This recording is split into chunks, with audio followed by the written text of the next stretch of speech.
I hope you like this audiobook. If you'd like to hear more, please support us on patreon.com. It really helps us keep going. www.patreon.com/c/audiobooks752.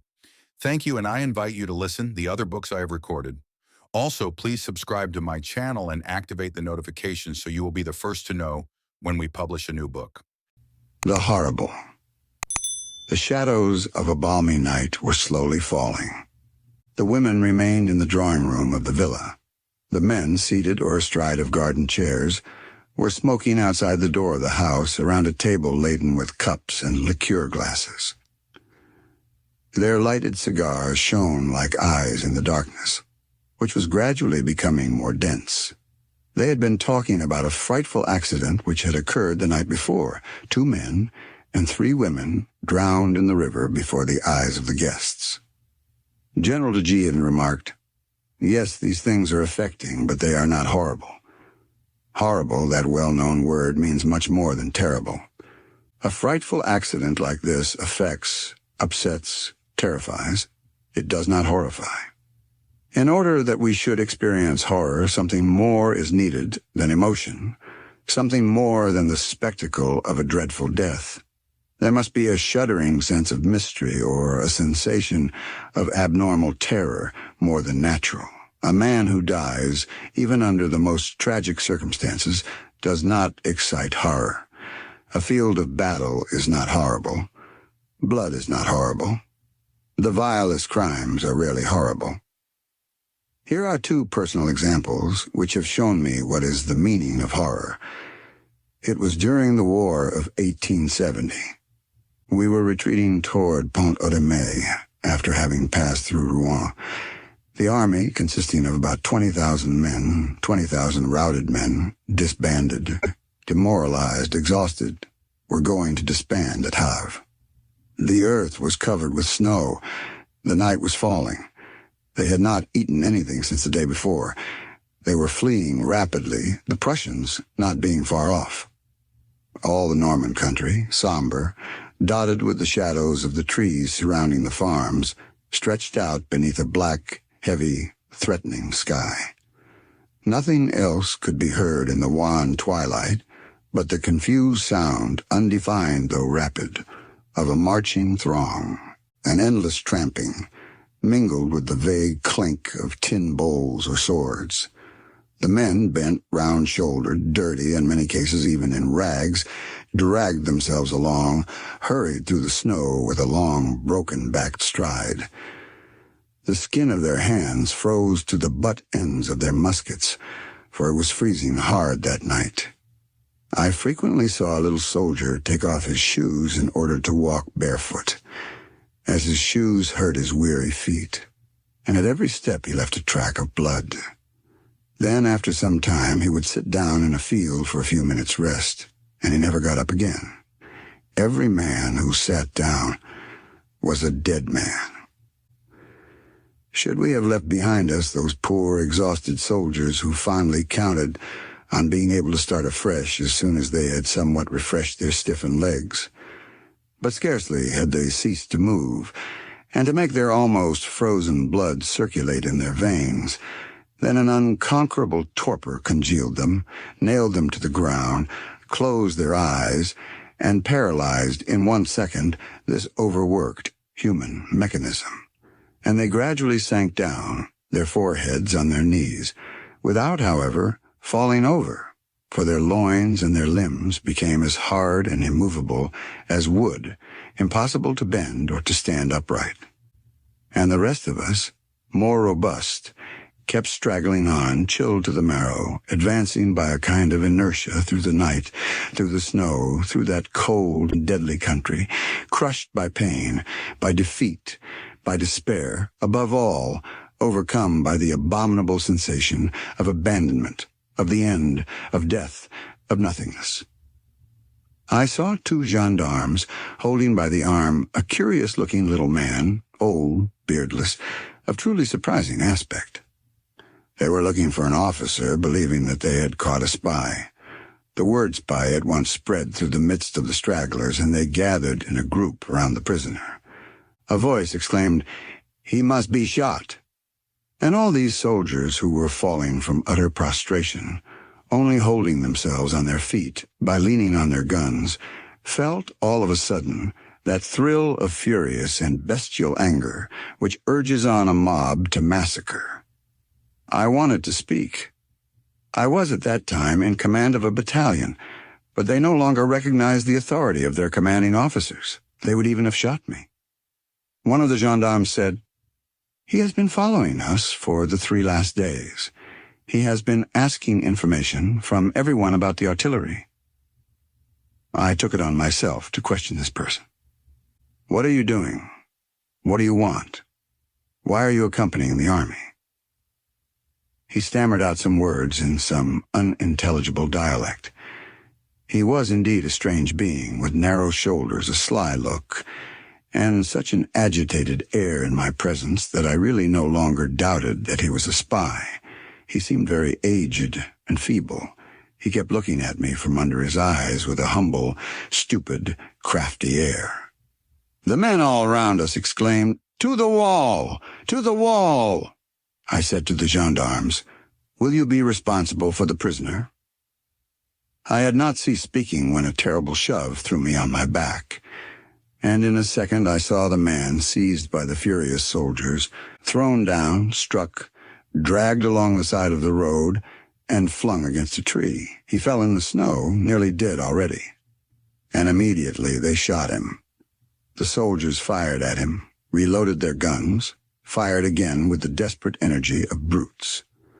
They fought with each other to have a shot at him, filed off in front of the corpse, and kept on firing at him, as people at a funeral keep sprinkling holy water in front of a coffin.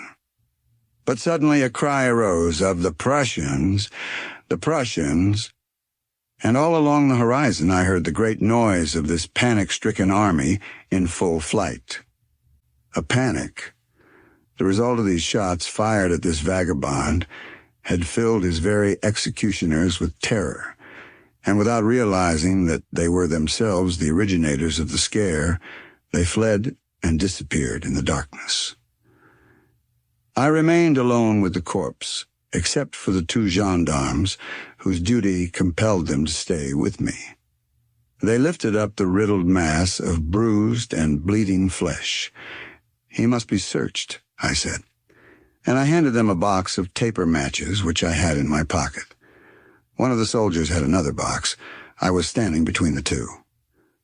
The gendarme who was examining the body announced, "Clothed in a blue blouse, a white shirt, trousers, and a pair of shoes."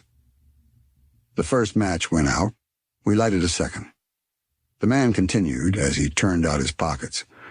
A horn-handled pocket knife, check handkerchief, a snuff box, a bit of pack thread, a piece of bread. The second match went out. We lighted a third. The gendarme, after having felt the corpse for a long time, said, "That is all." I said, "Strip him. We shall perhaps find something next his skin." And in order that the 2 soldiers might help each other in this task, I stood between them to hold the lighted match. By the rapid and speedily extinguished flame of the match, I saw them take off the garments one by one, and expose to view that bleeding bundle of flesh, still warm, though lifeless. And suddenly one of them exclaimed, "Good God, General, it is a woman!" I cannot describe to you the strange and poignant sensation of pain that moved my heart. I could not believe it, and I knelt down in the snow before this shapeless pulp of flesh to see for myself it was a woman. The 2 gendarmes, speechless and stunned, waited for me to give my opinion on the matter, but I did not know what to think, what theory to adopt. Then the brigadier slowly drawled out, "Perhaps she came to look for a son of hers in the artillery whom she had not heard from." And the other chimed in, "Perhaps indeed that is so." And I, who had seen some very terrible things in my time, began to cry. And I felt, in the presence of this corpse, on that icy cold night, in the midst of that gloomy plain, at the sight of this mystery, at the sight of this murdered stranger, the meaning of that word horror, I had the same sensation last year while interrogating one of the survivors of the Flatter's mission, an Algerian sharpshooter.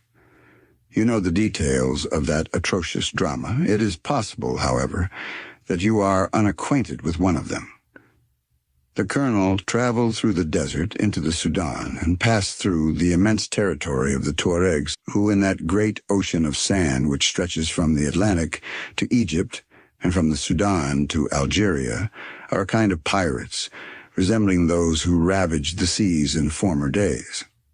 The guides who accompanied the column belonged to the tribe of the Chamba of Ouargla. Now, one day we encamped in the middle of the desert, and the Arabs declared that, as the spring was still some distance away, they would go with all their camels to look for water. One man alone warned the colonel that he had been betrayed.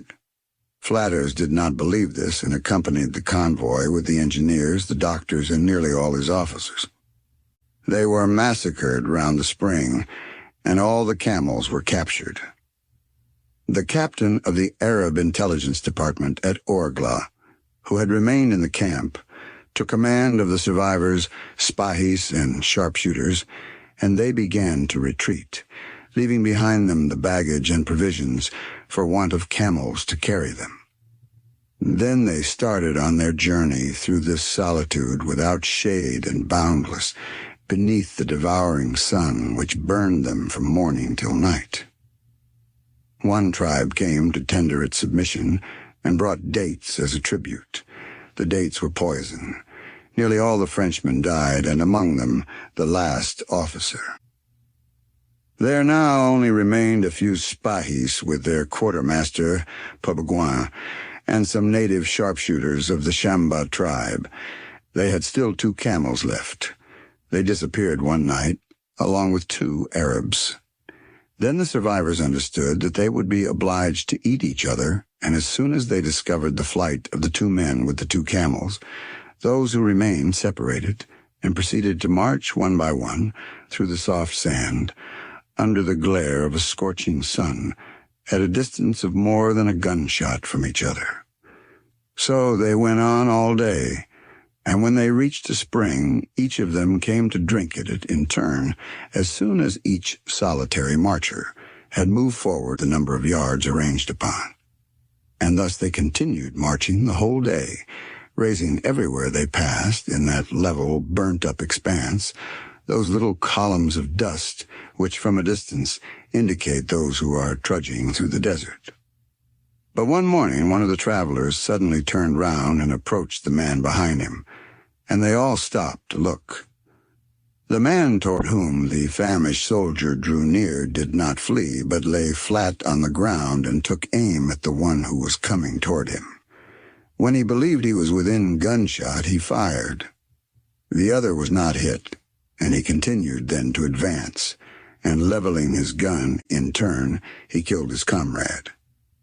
Then from all directions the others rushed to seek their share, and he who had killed the fallen man, cutting the corpse into pieces, distributed it. And they once more placed themselves at fixed distances, these irreconcilable allies, preparing for the next murder which would bring them together. For 2 days they lived on this human flesh, which they divided between them. Then, becoming famished again, he who had killed the first man began killing afresh. And again, like a butcher, he cut up the corpse and offered it to his comrades, keeping only his own portion of it. And so this retreat of cannibals continued.